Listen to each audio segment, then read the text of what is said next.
Baik, kembali bersama kami di Indonesia Bicara. Kalau di dua segmen awal kita sudah berbincang dengan Satgas Covid dan juga praktisi kesehatan terkait bagaimana PPKM darurat ini, evaluasinya dan seperti apa plan ke depannya.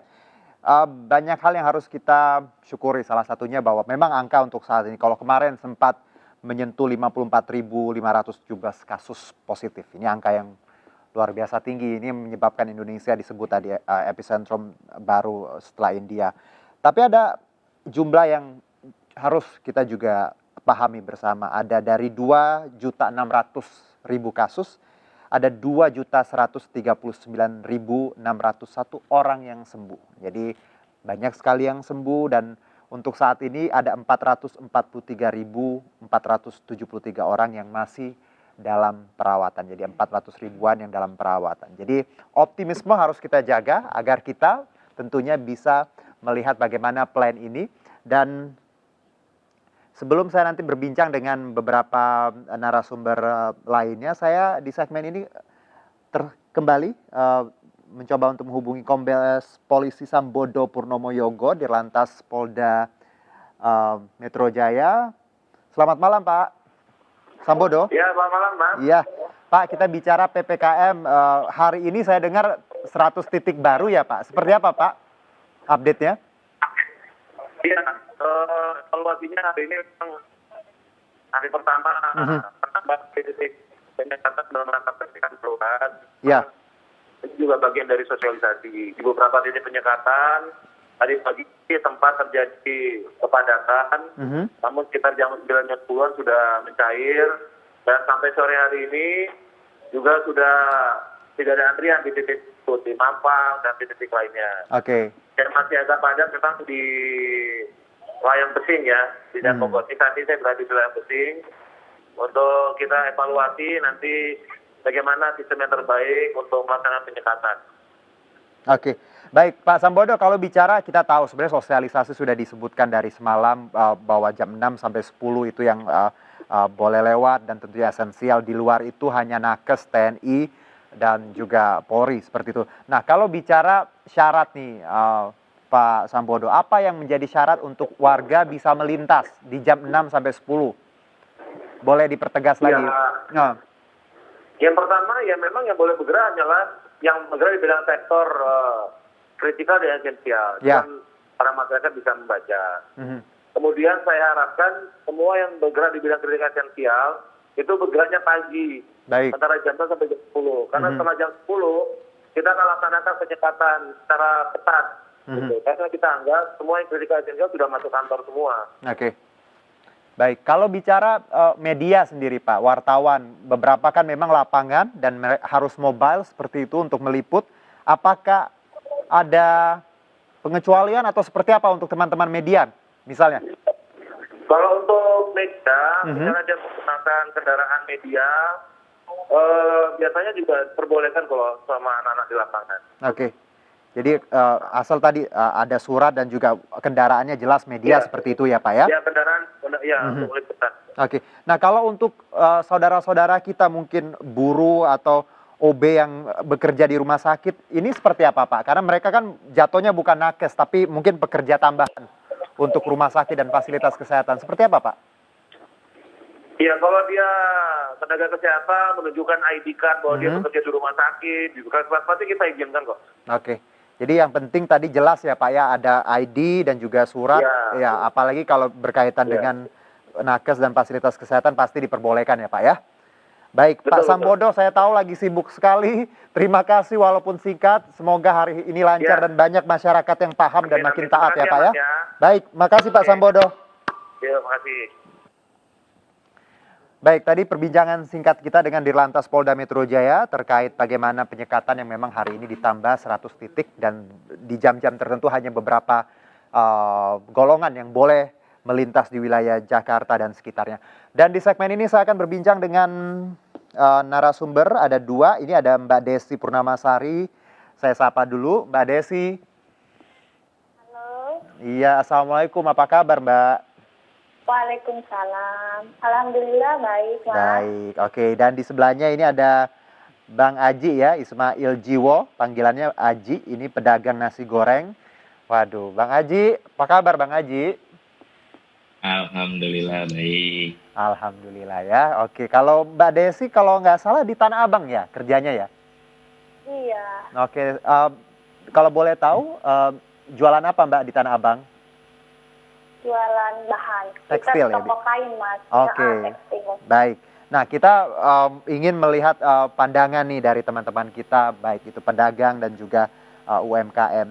Kalau saya ke Mbak Desi dulu deh. Mbak Desi, ini berarti udah tutup semingguan lebih ya? Udah tutup dari tanggal 3. Oke. Nah, selama ditutup ini aktivitas seperti apa? Sehari-hari ya saya di rumah, nggak ngapa-ngapain, nggak keluar, nggak kerja. Rebahan aja, Mas. Bosen ya? Bosen. Iya, kita pahami bersama memang kondisinya seperti itu. Tapi kalau dari toko sendiri, ada mungkin karena ini bahan ya, apakah ada jualan online atau seperti apa dari kebijakan toko Mbak Desi sendiri? Kalau dari toko, kita kan ada gudang. Kalau misalkan di Tanah Abang kita tutup total. Aha. Kalau di gudang kita buka, kalau misalkan ada orderan ya apa, kalau nggak ada ya tutup. Nggak bisa. Oke. Sebenarnya kalau Mbak Desi, pasti sebenarnya kalau bicara penutupan PPKM darurat ini, sebenarnya keberatan ya dengan kondisi ini. Atau seperti apa sih sebenarnya? Kalau menurut saya sih jujur aja keberatan, Mas. Apalagi saya kan uang makan harian. Oke. Terus sekarang nggak digaji juga. Oke.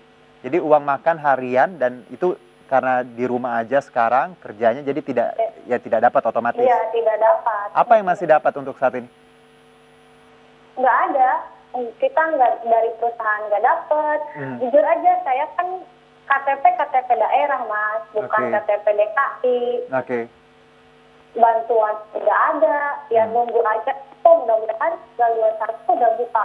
Apalagi Oke. Jadi gaji sebenarnya kalau bicara sudah nggak dapat ya untuk bulan ini ya, seperti itu ya? iya, Oke, baik. Saya ke Bang Aji. Bang Aji, kalau boleh tahu ini dagang nasi goreng udah berapa lama Bang Aji?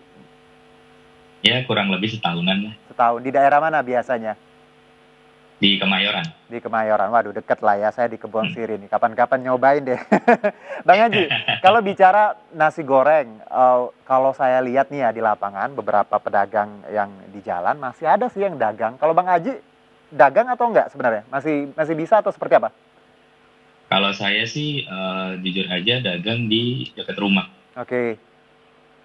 Di dekat rumah. Nah itu kita sih kalau dibilang apa namanya keliling sih enggak, jadi cuma di rumah aja. Oke. Jadi penjualan sih offline dan online aja.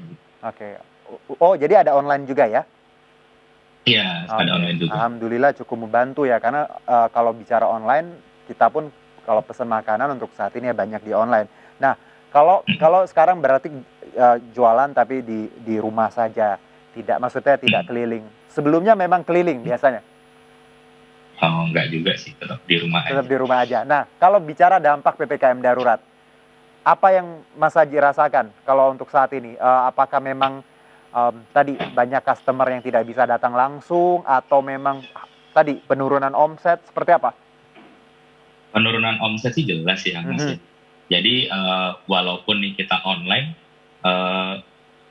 untuk PPKM darurat ini kan jadi terutama kantor ya kan jadi WFH ya 100%. Nah jujur aja kebanyakan customer saya itu emang dari kantor. Karena saya wilayahnya di Kemayoran.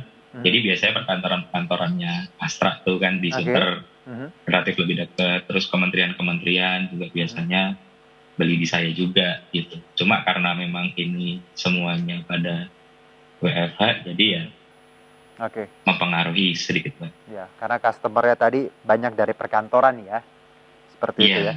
Nah, kalau dari kita lihat kan beberapa pedagang memang sebenarnya tadi dirazia, diperbolehkan somehow gitu ya, karena memang tadi boleh berdagang asal tidak menimbulkan kerumunan atau juga tidak tadi menyebabkan ada aktivitas yang jumlah orang membludak. Kalau Mas Aji sendiri selama berdagang di PPKM darurat ini, apakah sudah ada pernah dirazia seperti itu atau ada himbauan untuk berdagangnya seperti apa?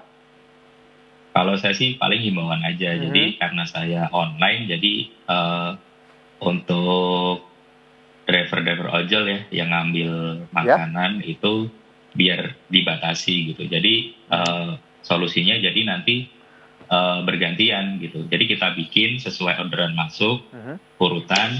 Jadi nanti ketika sudah jadi, driver kita kontak, kita kasih tahu kalau orderan makanannya udah jadi. Jadi nggak berkerumun di situ drivernya. Baik. Jadi mekanismenya, ya walaupun tadi memang agak sulit, paling tidak nasi gorengnya masih bisa jalan lah dulu ya.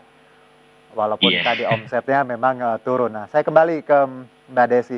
Mbak Desi, kalau Mas Aji ini masih bisa, kita sebut ya, tadi masih bisa jualan lah. Kalau Mbak Desi sendiri kan sekarang tadi toko tutup, tidak ada penghasilan. Apa yang Mbak Desi lakukan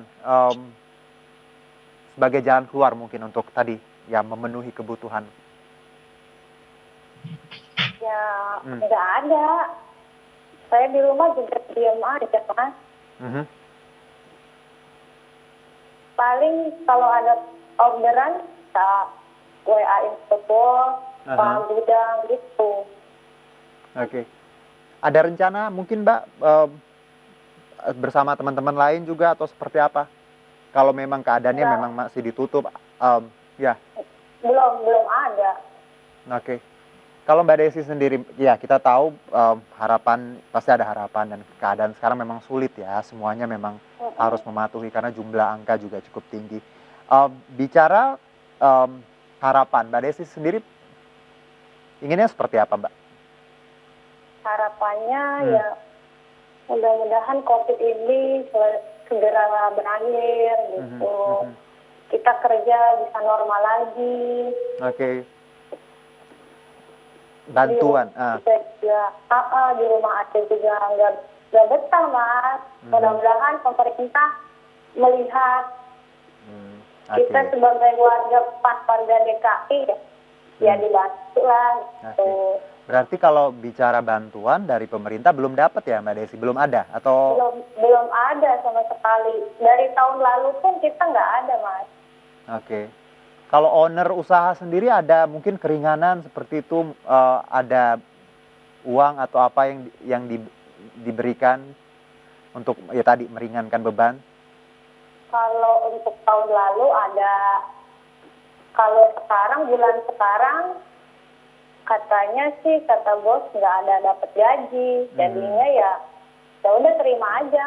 Keadaannya kan kayak gini gitu. Oke, baik Mbak Desi. Kita jeda dulu, kita break dulu Mbak Desi ya, dan Bang Haji nanti kita sambung lagi, kita ngobrol lagi. Semoga ya keadaannya lebih baik ke depannya karena memang semuanya lagi sulit. Tetap bersama kami di Indonesia Jian.